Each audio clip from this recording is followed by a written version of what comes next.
বক্তব্যে আমার মনে আছে গাদা বন্দুক দিয়ে আমরা প্রতি থানায় থানায় ট্রেনিং দিয়েছি। ঢাকা শহরের বিভিন্ন জায়গায় আমরা ট্রেনিং শুরু করেছিলাম এবং একটা পর্যায়ে আমি বগুড়াতেও গিয়েছিলাম। সেখানে আমার খবর ছিল যে সেখানে কিছু ডেটোনেটর পাওয়া যাবে, আমরা সেখানেও প্রস্তুতি নেওয়ার জন্য আমি গিয়ে পেয়েছিলাম এবং সেটা আনার জন্য আমার একটা ডেট ঠিক করেছিলাম।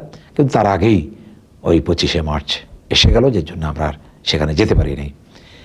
অর্থাৎ প্রস্তুতির জন্য যা কিছু করার দরকার আমরা মোটামুটি সেটা সব কিছুই সেদিন করে ফেলেছিলাম।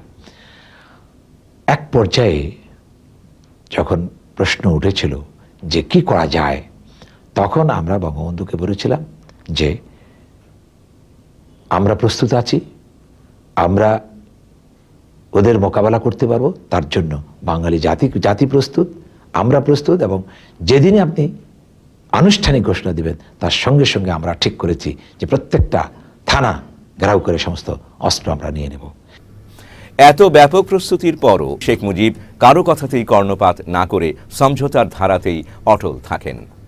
মৌলানা ভাসানী 23শে মার্চ পল্টন ময়দানে জনসভার ডাক দেন। প্রচার করা হয় সেই দিন মৌলানা ভাসানী স্বাধীন পূর্ব বাংলার ঘোষণা দেবেন। এই সংবাদ পেয়ে শেখ মুজিব শঙ্কিত হয়ে ওঠেন, কিন্তু ভাসানী 23শে মার্চ পল্টনে ভাষণ না দিয়ে চলে গিয়েছিলেন চট্টগ্রাম। এরপর থেকে সবকিছু অন্ধকার, সংযোগহীন। সবচেয়ে বিস্ময়কর ব্যাপার হলো বিকেলের মধ্যেই শেখ মুজিব নিশ্চিত হয়ে যান আক্রমণ হচ্ছে। 24শে মার্চ গোয়েন্দা সূত্র আওয়ামী লীগকে পাকিস্তান সেনাবাহিনীর হামলার কথা জানিয়ে দেয়। জেনারেল ওসমানী ধানমন্ডির বাসভবনে আসেন শেখ মুজিবের সঙ্গে দেখা করতে এবং তিনিও তাকে একই তথ্য দেন। 25শে মার্চ সন্ধ্যাতেই মুজিব জেনে যান ইয়াহিয়া ঢাকা ছেড়ে চলে গেছেন।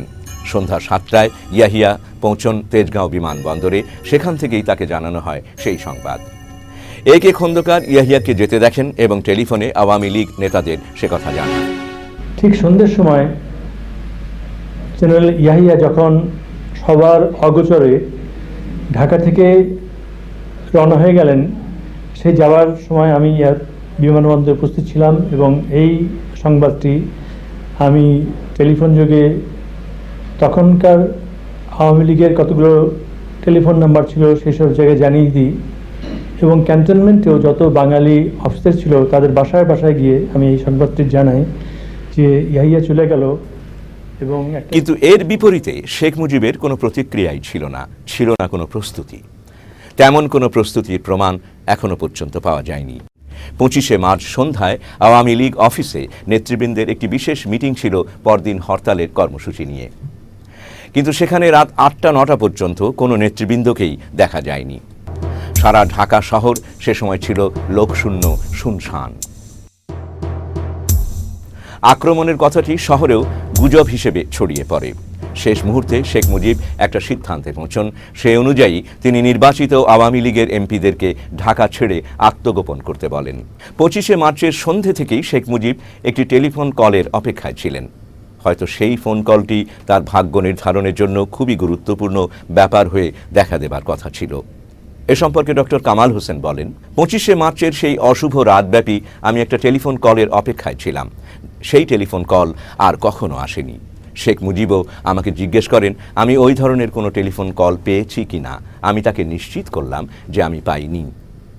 এ সম্পর্কে আমরা এবার বিশিষ্ট আওয়ামী লীগ বুদ্ধিজীবী এম.আর. আক্তার মুকুল কি বলেন তাই দেখি। তিনি লিখেছেন, একে একে সবাই বিদায় নিল, কিন্তু শেষ মুহূর্তে শেখ মুজিব তার 32 নম্বরের বাড়ি ত্যাগ করলেন না। তাহলে টেলিফোনে তিনি কার কাছ থেকে আশ্বাস পেলেন, যে আশ্বাসের উপর নির্ভর করে তিনি পাথরের মতো নিশ্চুপভাবে গ্রেপ্তারের প্রতীক্ষায় বসে রইলেন? এ প্রশ্নের সমাধান তো আজও পর্যন্ত হলো না। এ ব্যাপারে তিনি একটা কৈফিয়ত দিয়েছেন বৈকি, কিন্তু ঢাকায় যেভাবে গণহত্যা হয়েছে তাতে এই কৈফিয়তের যথার্থতা প্রমাণিত হয় না। ভারতের বিশিষ্ট সাংবাদিক জ্যোতি সেনগুপ্ত তিনি বলেন, আপাত দৃষ্টিতে মনে হয় ফারল্যান্ডের পরামর্শ অনুযায়ী শেখ মুজিব এই সিদ্ধান্ত অর্থাৎ আত্মসমর্পণের সিদ্ধান্ত নিয়েছেন। ফারল্যান্ড তার রিপোর্টে লিখেছেন, গৃহযুদ্ধের ডামাডোলে শেখ মুজিব মৃত্যুবরণ করুক এটা তিনি চাননি। তিনি আরও বলেছেন যে যুদ্ধের ওপর যখন ইতিহাস লেখা হবে, প্রমাণিত হবে যে মার্কিন নীতি এবং স্থানীয় কর্মতৎপরতা শেখ মুজিবকে বাঁচিয়ে রেখেছে। ফারল্যান্ডের আশ্বাসের ভিত্তিতেই মুজিব আত্মসমর্পণের সিদ্ধান্ত নেন। পাকিস্তানের 2 নম্বর কমান্ডো বাহিনীর মেজর বেলাল 25শে